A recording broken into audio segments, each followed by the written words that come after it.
Good morning, good morning, good morning, and welcome to Mahala Monday. There's many of us and many of you, Yes. and it's brilliant to be with you. So good morning, everybody. My name is Dougal Diaz-Rhoda. How are you? Good morning, welcome everybody to Mahala Monday. Yeah, exciting time. So first thing, let's just tell you, you got to like and share this because we've got a very, very exciting episode. And of always, today's program, you know, this is interactive, so we look forward to your questions and comments. And I want to get straight into it because there's a lot for us to talk about as well, Rhoda. But you wanted to say something as well before things start. Yeah, exactly. Before things go a bit crazy, we do have load shedding, so there maybe just be a quick changeover, but we'll still be transmitting. Everybody else will still see us. We all here. So yes, so what we're going to talk about today is something I think everybody believes in, and everybody, of course, would just encourage this, because we're talking about aviation in a nutshell and what it could lead to for the African continent in terms of prosperity, unlocking just opportunities, and just make tourism easy, and so many other things that, of course, that could come down from this. So this is an exciting topic. Totally. And I'm very excited about it because the guest that we've got on today, you know what? He's making inroads. He's making changes in Africa, and I'm extremely excited about that. Yeah. Very excited. And more importantly, as far as we know, he's currently sitting in Devon. That's right. That's where he sits. So he's a little bit on the other side of the planet from where we are here in the south of the African continent. But we're going to talk to John, of course, with AviaDev and find out exactly what this is all about. So without further ado, to Mahala Monday. John, thank you so much for your time. Welcome. Good morning. Thank you for joining us on Mahala Monday. How are you doing, sir? I'm very well, thanks, Dougal, and great to see you both, and nice to meet you, Rhoda. So you're a very lucky man. I'm very grateful that I know your husband very well, so it's great. I may not be in the south of Africa, but I am in the south of England, so at least that's... So we're both Southies at the moment. That's fair. That's fair. John, to kick things off for us, so as we were saying, of course, you know, we're just unlocking opportunities when it comes to aviation, especially on the African continent. That is what we're going to talk about. And of course, somebody who's pushing that narrative forward is AviaDev, is you. So quickly, in a nutshell, for our viewers, just tell us about you and AviaDev, what it is that you do. Okay, so AviaDev is a platform dedicated to promoting increasing connectivity to, from, but most importantly, within the African continent. So what we do is we bring the players together. That's the airlines, the airports, the destinations, the governments, the associations, put them all in a room, put them in a bag, shake them up, and see what needs to be done to improve that connectivity. So that's what we do. And then as a platform, we do an annual event, which is live, which happened in Cape Town last week. But then alongside that, to support it, I run the only podcast dedicated to African aviation, which is called AviaDev Insight Africa. We have a YouTube channel, and then I'm very active on social media, especially LinkedIn, providing the voices of African aviation and giving them a voice and letting them being heard by the rest of the world. So really, I'm a connector, I'm a facilitator, and I've been committed to African aviation, been working in it for the last 10 years. Yeah. Wow. It's exciting.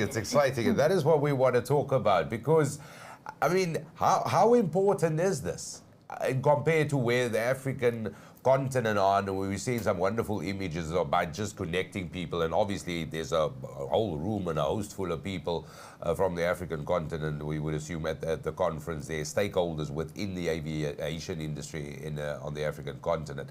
How important is it, and where are we in terms of, as a continent compared to the rest of the globe? Well, to me, it's everything, okay, in terms of what it can unlock. So you start with aviation and what that then, the trickle-down effect. Aviation is an economic catalyst. It absolutely, when you get a new flight route, it creates jobs, it builds infrastructure, it creates opportunities. And when you think about it, like the United Nations have Sustainable Development Goals, it hits so many of those.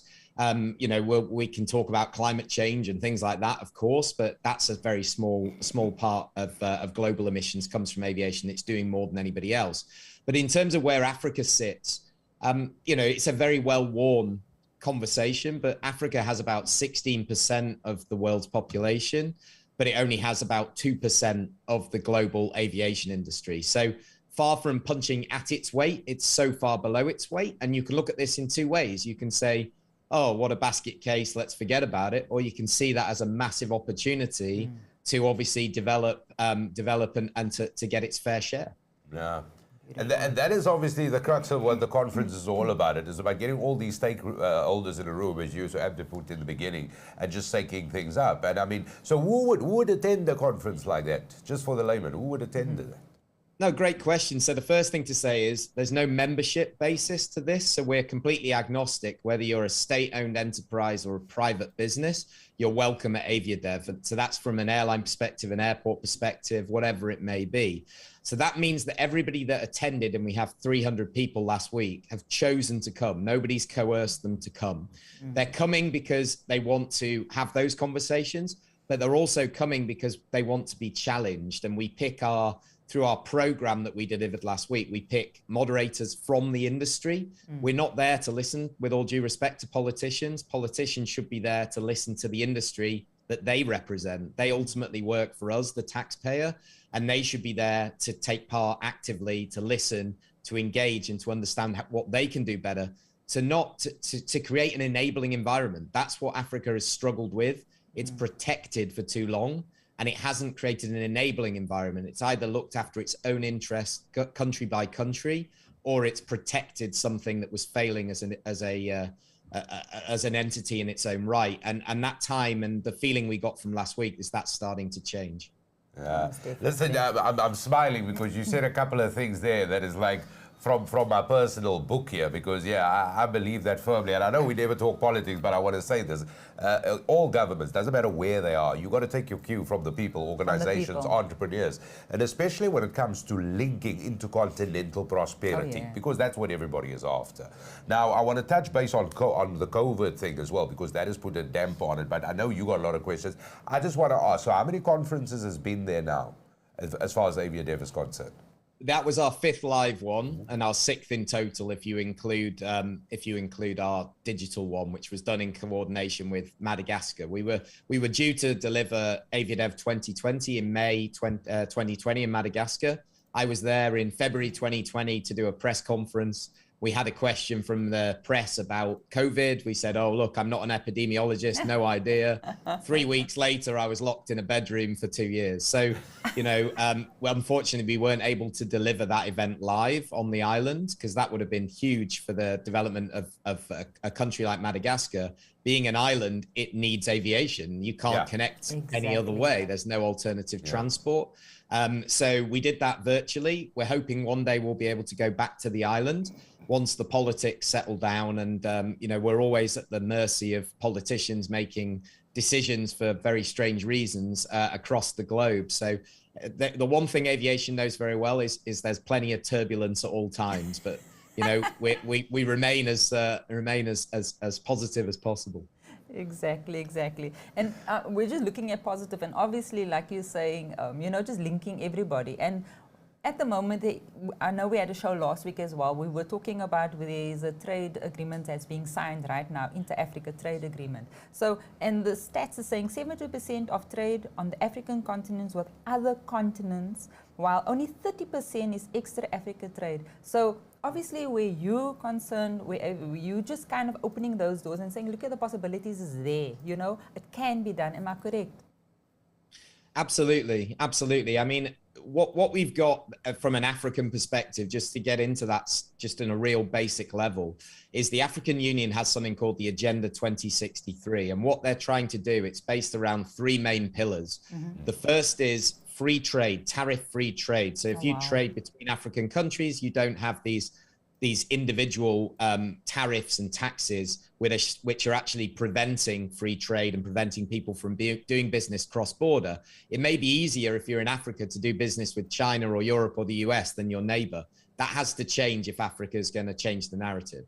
The second thing is free movement of people. So removing the need to get a visa to travel around the continent, so that we have regional blocks where there's some progress, but we had issues to get people down to South Africa. We had people who were unable to get a visa from Nigeria, very big problem in Nigeria, DRC, even Kenya. They were struggling because the e-visa process was down in South Africa. And then the third thing, which is what we're involved in, is something called the Single African Air Transport Market, which would open Africa to be able to fly wherever, okay? Wow. Open skies for Africa, rather than it being conditioned by very old agreements that were negotiated country to country. So, you know, that stat that you said about the 30% is scary. The reason I'm so bullish and so focused on intra-African travel is because I believe that the Africa to the world travel, that's not a fight that African airlines should be fighting right now. They should be fighting and working and developing their intra-African routes. 80% of people who land in Africa today arrive on a non-African airline. So that market, they're only 20% of people are coming in on an African airline, and a lot of those are coming in through Ethiopian because that's such a big airline.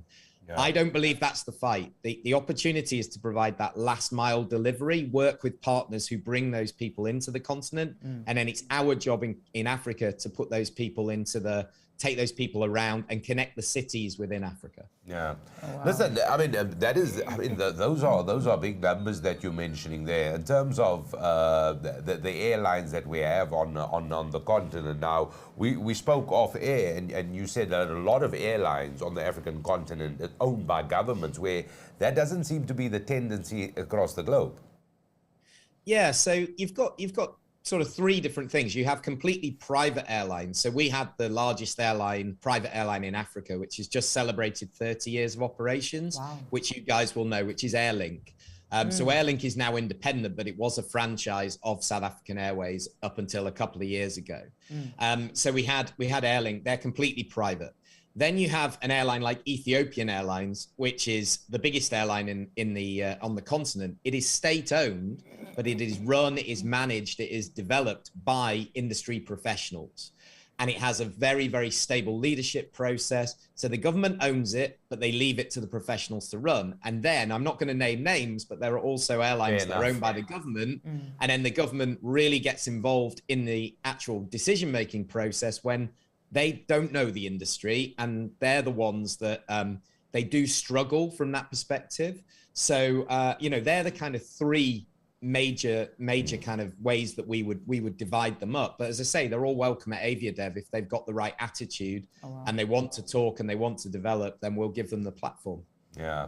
And of course, it comes down to a very simple thing. It comes down to just connecting people, making things easier. I mean, and this in a lot of ways, it sounds like a very simple thing, but sometimes there's so many processes in place that just hinder something as simple as that, just making it sometimes difficult to connect. Which is essentially what we're after.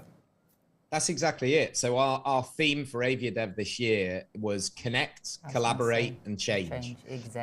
And what we've seen as a result, to go back to the COVID conversation, which actually wasn't brought up, we didn't talk about it. Luckily, we only lost one delegate who had a positive COVID test before travel. And I'm hoping that we don't get a load of emails this week saying people are sick, but they probably say, you know, maybe it was worth it anyway if they're not too bad. But you know, I think that ultimately there's just so much opportunity, and what people are seeing now, and what the feeling was, and the culture last week was, we're more willing than ever to talk to our partners instead of looking over the wall and saying, you know, what are they doing? How can we, you know, they've got a nice house. How can I knock it down? It's a case of how can we build together? How can we support each other? And actually, it's a very tough environment at the moment. Very difficult to operate. Jet fuel price has gone through the roof. So that means there's a lot of pressure on these airlines, but they have no choice now but to collaborate and to work together. Yeah, I want to quickly ask you something, because we're just touching on the COVID thing, but also I just want to say, Rorik Makaiza says, what an interesting dialogue and very insightful stuff. John, it is referring to you with your insights, because this is how we get the conversation going. I want to ask you this, because with COVID, with the pandemic, with everything in lockdown, it was a standstill, and the first thing to be hit was aviation globally.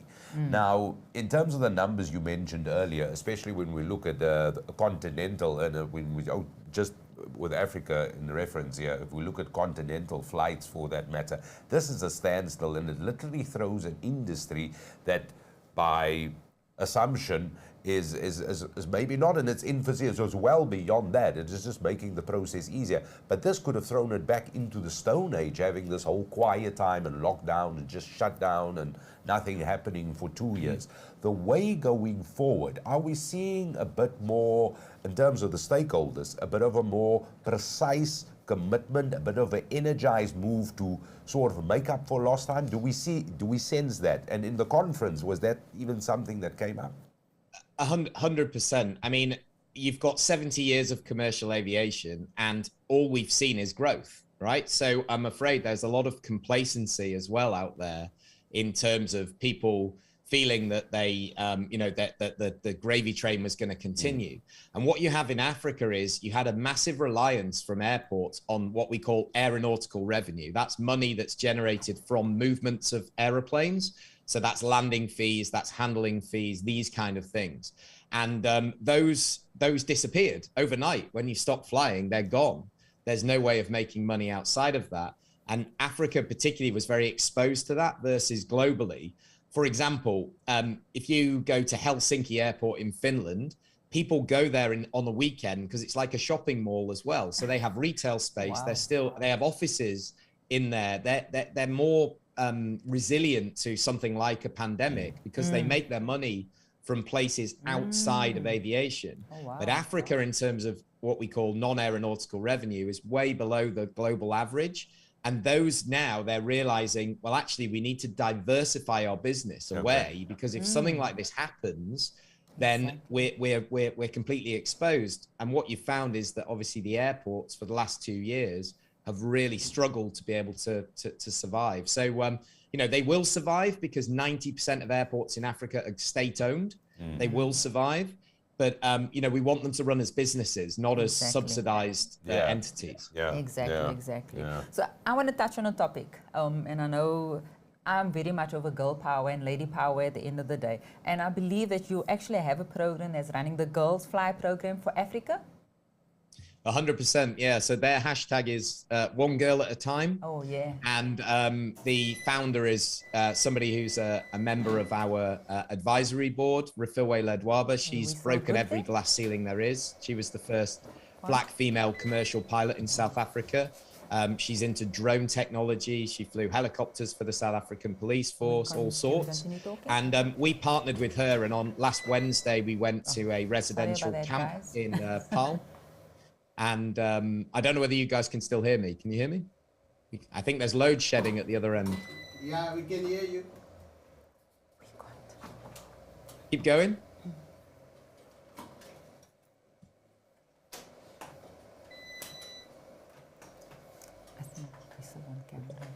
If anybody watching live, I'm waiting to see. I don't want to keep talking if the guys can't hear me.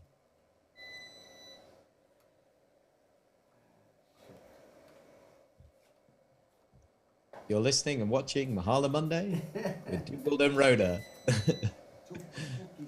We can't hear. They can't hear me.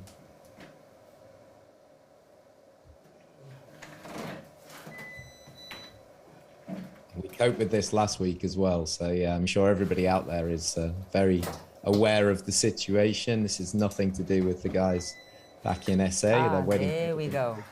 You back? We back. We back. I was filling for you guys. Apologies, John. Thank you. Thanks, John. I don't want to sit there just with silence and a blank screen. That'd be the worst thing. So, yeah, I think I was just introducing Girls Fly program for you, That's right. Rhoda.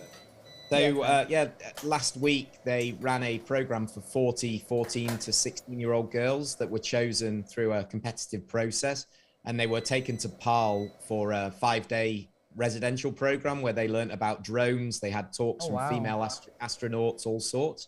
I'm a dad, but I only have one child, and it is a girl. So for me, it's super important she has the opportunities that all the guys have as well. So we went down to their residential camp. We took Airbus with us, Boeing, Embraer, all the big guys, Rolls-Royce were there.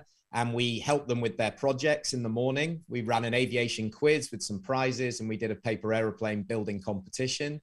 And hopefully off the back of that, they were so bright and just incredible ideas. And it really, again, just makes me think, wow, we've got such an amazing opportunity, and it really made me excited for the future. So yeah, the work that Refillway and GFPA are doing is incredible. I think it's gfpa.co.za if people want to check out the website. Oh, I can't hear you now, Dougal. I think in years now. Yeah, yep. Yeah, we're good. No, I say the Girls Fly program Africa sounds beyond exciting. It is just absolutely brilliant. It really does. It really does. And well done to Refillway and everybody for doing such amazing work. Amazing work. And she's been doing it for ages, exactly. When there wasn't support, you know, she's always just believed in it. And I was just going to say, because I know we spoke off air, we actually spoke about the fact that with the competition that you had and the winner that actually came through to come and help you guys at the conference. Could you just tell us a bit on the story on that one? Because that I found quite interesting. Oh, sure. So overall, with our conference, what we want to do is minimize the impact on the environment. So we're very sustainability focused, but then maximize the impact on the local community. So we do 3 activities. One is the outreach program that I just told you about, where we went to see them. The second one is we raised $7,000 for the Peninsula School Feeding Association through a charity morning run that we all took part in on the Friday morning. So we had 14 sponsors. They put $500 in each, which pays for 200 school kids in the Western Cape for a whole year to be a recipient of the Peninsula School Feeding Program, which is, again, amazing. And then the third part is we run a competition for 3 people to join us and work for AviaDev for the week. They are young, enthusiastic aviators. They have to do a 2-minute selfie video answering a question. And then if they win, we pay to fly them into South Africa, into Cape Town. We give them a role for the week, and they actually get to present from the big stage to the whole of the community their ideas. So it was all about how aviation can mitigate climate change. But the person you're talking about is Tabiso Koza. She's a qualified drone pilot. She's 22. She's from Soweto. She won the prize. She landed in Cape Town last Saturday, and then sent me a WhatsApp with like, wow, that was my first flight. I had no idea that we gave her first ever commercial flight. And now she sent me a message last night saying she's got meetings next week. Everybody wants to employ her, give her an internship. So, you know, these little things, hopefully those ideas will spread. Beautiful. Only thing we can just wish you well, because that sounds super exciting. Excellent. John, but I just want to flip back to one of the very first things that we said. I mean, you've got a podcast which is one of a kind. It's the only one of the sort, really, when it comes to this particular subject matter. Please tell us more. What is it called? What is it all about? Okay, so it's called AviaDev Insight Africa, and it's available on all platforms completely for free. It's an interview-based podcast. So what happened was, when I started working in African aviation, there was plenty of people that had an opinion about African aviation. Many weren't from Africa, and many had never been to Africa, but they were very happy to write books and to tell you what's going on. I don't feel my role is to be a spokesperson for African aviation. My role is to give the people who are doing the great things a platform. And that's where the podcast is amazing, because of course you hear that person's voice. All I'm doing is asking the questions. People are tuning in to listen to that person themselves, and we're giving them that platform and spreading it. So I started that in March 2020. I've done one a week, March 2018. I've done one a week now on average for the last 4.5 years. So we're at 211 episodes. We have 70,000 listeners in 180 countries around the world. And yeah, we're committed to carrying that on and just giving those new stories when there's a new route or a new business deal or something happening, or a new person employed. I give them the platform to come and tell the world about what the plans are. So yeah, you know, it's that's kind of where we're at with the podcast, and I love doing it. I love speaking to these people, and hopefully it's benefiting and changing the narrative around African aviation. Super exciting. And how would people, where do you find it? You just search AviaDev podcast? Yeah, so you can listen to it just through your browser if you search AviaDev Insight Africa, or you can go into podcasts on Android device or an Apple device, type in AviaDev Insight Africa, You can go on to Spotify, which we use here in the UK. I think it's out in South Africa now. Type in the same thing. And then we also, when we're talking about Spotify, we actually have an AviaDev Africa playlist as well. So if anybody wants to discover some of our favorite African tunes, then we've got a playlist in there, and it's collaborative. So you can add your own songs in there too. And we play that during the conference, you know, when we're waiting in the morning or between sessions or whatever it may be. And it's a great way for me to discover new music from Africa as well. So yeah, you know, everybody is welcome. It's completely free wherever you want to get it. And just on that point, we also have the AviaDev YouTube channel. Every single session from last week is being right now professionally edited and will be on there completely free for everybody to watch this week. We're just working on, that's my job for the rest of the day. And we'll put the sessions out as audio only on the podcast. Because the great thing about a podcast is you don't have to commit to be listening and watching. You can go for a run, walk the dog, drive the car, and still get the benefit. But what we want to do is democratize access to that information. It's not a case of it was talked about in a closed room. We're an echo chamber of aviation. All the people in the room go great, and then they move on. There's accountability if you make sure that it's available to everybody. So we'll be doing a post-event report. We will be doing all those sessions this week. We'll be going up on YouTube and on the podcast. And then we hope that people will consume them. They'll hear from the people in the industry what's happening now. And maybe governments will listen to it, and they'll actually go, instead of them dictating to us, they'll use the industry to help make their decisions. So yeah, thank you. Well, thank you so much for your time on Mahala Monday. I've got a funny feeling we're going to be talking a lot more. Most definitely. Thank you so much. I've got my jet fuel, so I'm ready for the day. There we go. Thank you, John. All the best. Thanks for coming on Mahala Monday. It's been an absolute pleasure having you. Thank you, sir. Take care, guys. Bye. Well, bye.